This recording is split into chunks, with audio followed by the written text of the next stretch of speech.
Halo, selamat sore. Jumpa lagi dengan Pak Delam Dahur. Salam sejahtera buat Anda semua. Semoga diberi kesehatan dan rezeki yang melimpah. Amin. Hari ini Jumat jam 3.18 ya. Tanggal 10 Mei tahun 2024. Jumpa lagi dengan Pak Delam Dahur dalam channel Belajar Saham Sendiri. Semoga mendapatkan cuan dengan kekuatan doa. Ini saya tambahi yang terakhir ya. Baik, kita lihat di ASII ya. Di ASII ini kita fokus karena besok ASII akan membagikan dividen sebesar 8%. Jadi saya fokus untuk siap-siap menyambut hari Senin tanggal 13 Mei saat kumdate dan Selasanya tanggal 14 Mei saat ex-date.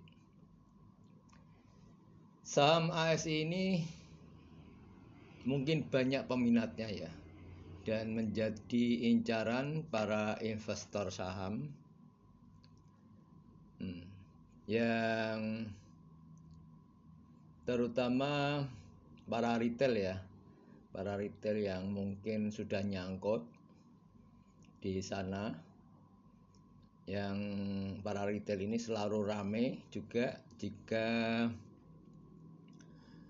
ada momen-momen seperti ini, yaitu momen-momen saat akan pembagian dividen. Nah, termasuk saya juga ya, tidak terkecuali. Kayak saya ini tipikal sebagai penggembira. Jadi ada saham apapun jika ada pengumuman dividen ya selalu saya intip. Ternyata peristiwa ini para pemegang saham sudah tahulah saya kira bahwa hari Senin besok akan ada pembagian dividen.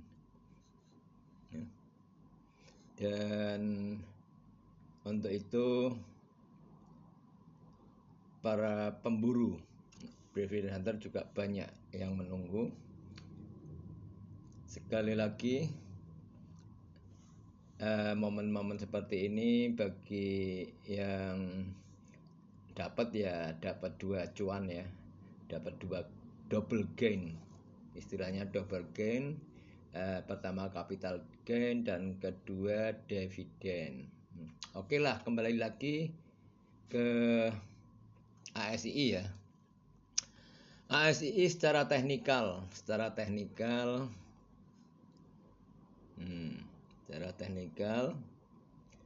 sudah 10 bulan itu 6925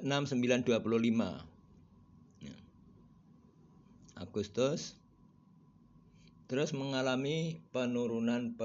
Hal itu terjadi secara konsisten ya, yang sekarang menjadi 5125. Betul. Penurunan ini saya kira tidak terjadi dengan sendirinya. Ini menurut analisa saya adalah by design. Siapa yang mendesain? Nah, kalau penurunan ini by design, tentunya ada yang mendesain dan ada skenario untuk menurunkan saham ini. Biasa. Jadi jika suatu saham itu ada penurunan ya semuanya by design. Karena yang bisa menurunkan dan menaikkan ya tentunya big money. Siapa yang bisa? Si retail? Nggak mungkin. Si retail tuh modalnya kecil sekali, hanya beberapa 0,% aja daripada big money. Nah, by design ini saya curiga ya, saya melihat bahwa yang kemarin itu ada ya.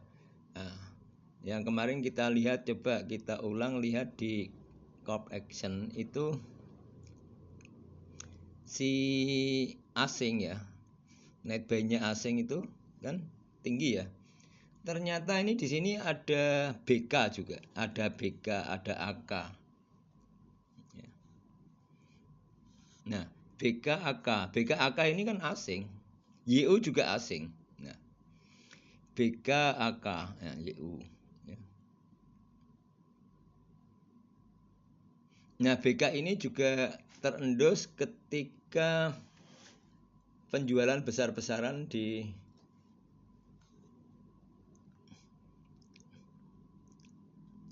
bulan Agustus yang lalu.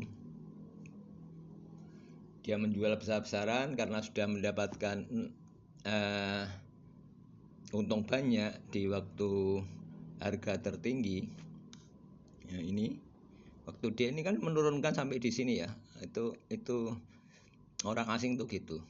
Turunkan sampai sini, naikkan, setelah naik sampai di puncak, turunkan lagi. Nah, sampai yang sekarang ini, sehingga waktu sekarang adalah momen-momen dia untuk menaikkan lagi gitu. Si BK ini atau AK ya, JP Morgan itu loh, JP Morgan. Ya, salah satu ini yang saya tertarik ada stream ya, di stream. Nah, penyebab kagak bisa naik itu kebanyakan retail pegang barang. Ya, karena pegang barang karena diturunkan mereka sehingga dia mau cut loss ya ruginya udah terlalu banyak. Mendingan di hold. Nah, gitu. Itu menurut saya ya. Kalau menurut yang lain-lainnya entah ya. Analisa saya kayak gitu. Sebentar. Si JP Morgan itu pernah memprediksi. Nah, ini JP Morgan pernah memprediksi bahwa harga saham ASI itu sampai nanti 4.650 coba. Tujuannya apa? Kalau nyampe di sana dia akan tampung semua. Dia tampung, setelah banyak dia naikin. Nah, ini kan bertolak belakang dengan yang terjadi kemarin. JP Morgan justru malah serok di harga 5.000-an. Padahal dia kemarin udah mengeluarkan satu prediksi harga akan turun sampai 4.600-an. Nah, sekarang dia di 5.125. Nah, ini terjadi kontradiksi antara dia menyatakan suatu prediksi dengan dia serok kemarin. Nah, ini bisa kita analisa bahwa penurunannya ini juga by design dia, gitu loh. Jelas ini sudah diskenariokan. Oke, untuk sebentar. Saya kok serius ya. Biasanya tidak pernah serius kok. Sebentar untuk para netizen ya. Untuk kalau saya ada salah-salah kata dengan analisa saya ini, saya sebelumnya minta maaf yang banyak. Dan tolong untuk diberi yang sudah tahu atau yang pinter ya, tolong dikasih istilahnya komen lah, pelurusan. Jika memang benar ya analisa saya ini ya benar.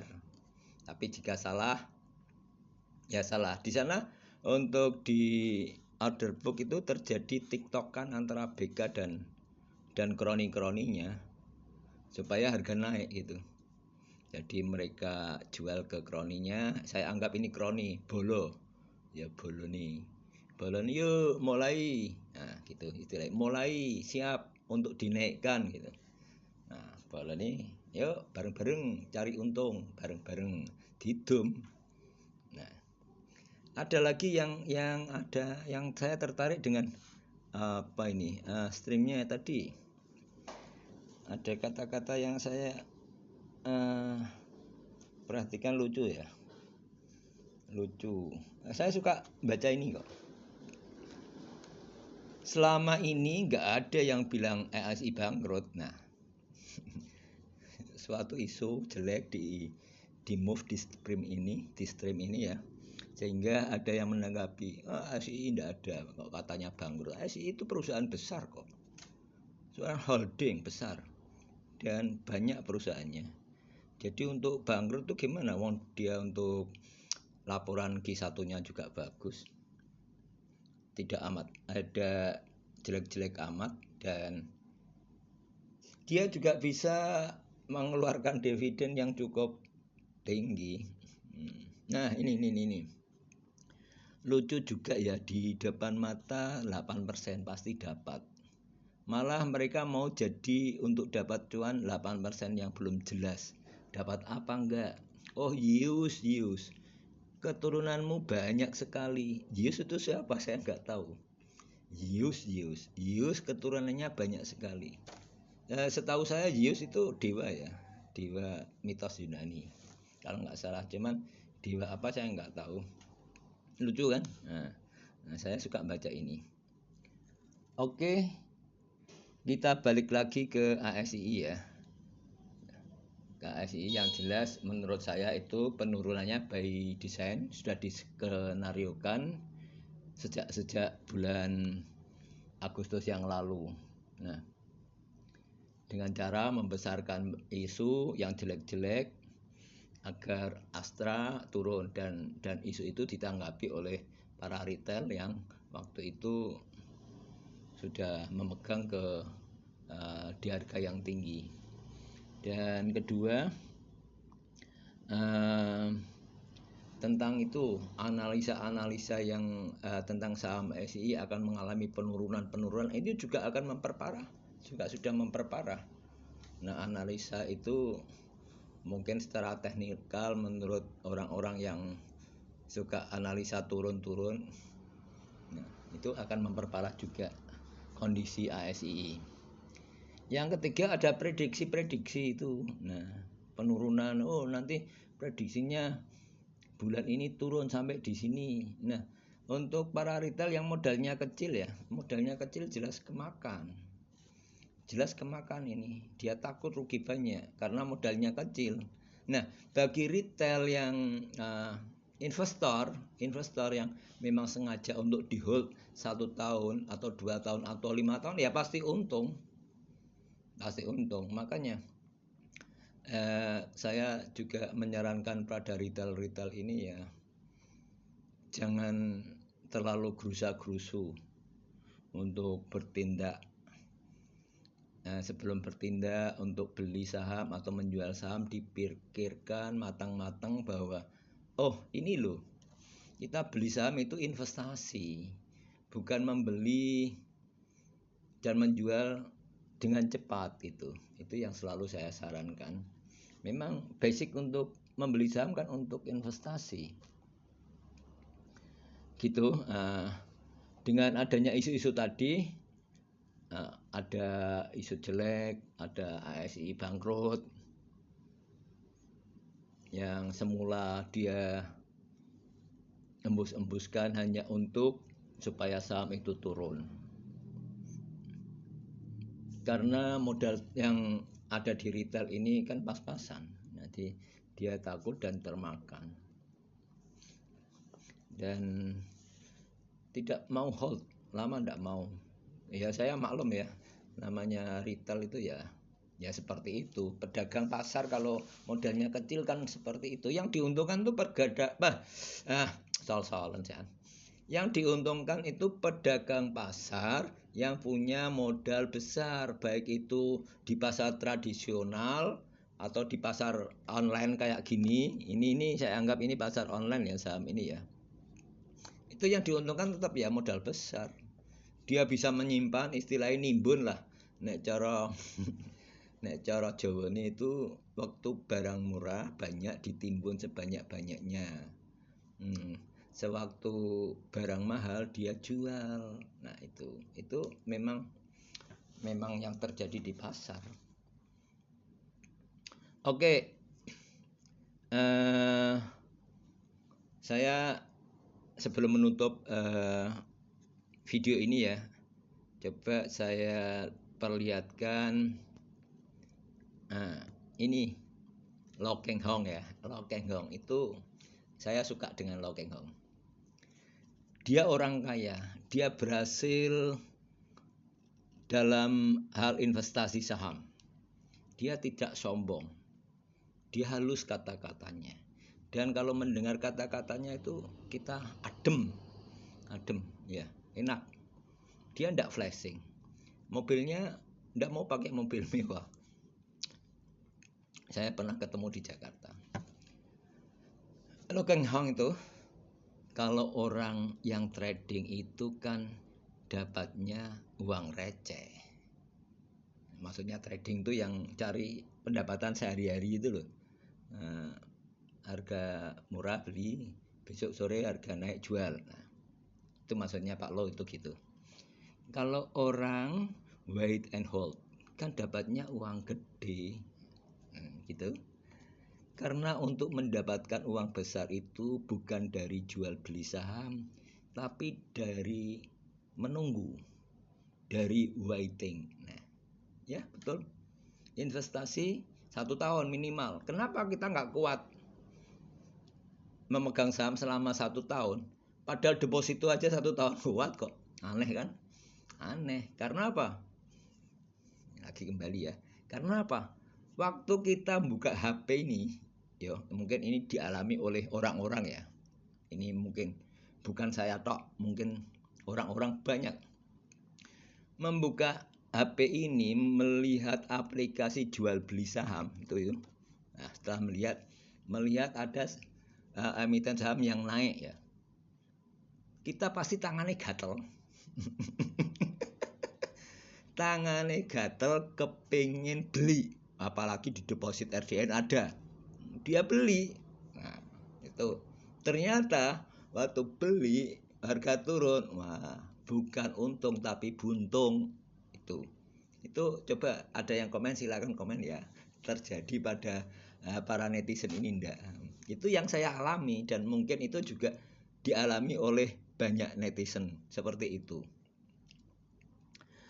Baiklah, saya kira sudah cukup ya. Jika ada salah-salah kata, saya minta maaf. Yang sebesar-besarnya, tolong untuk yang lebih tahu dikomenin ya, diluruskan. Dan ini bukan suatu ajakan, sekali lagi ini hanya analisa saya secara pribadi. Baiklah, oh ya, ada lagi kata Lo Keng Hong tadi. Ini saya kutip di akhir nih. Salam cuan sisi. Terima kasih.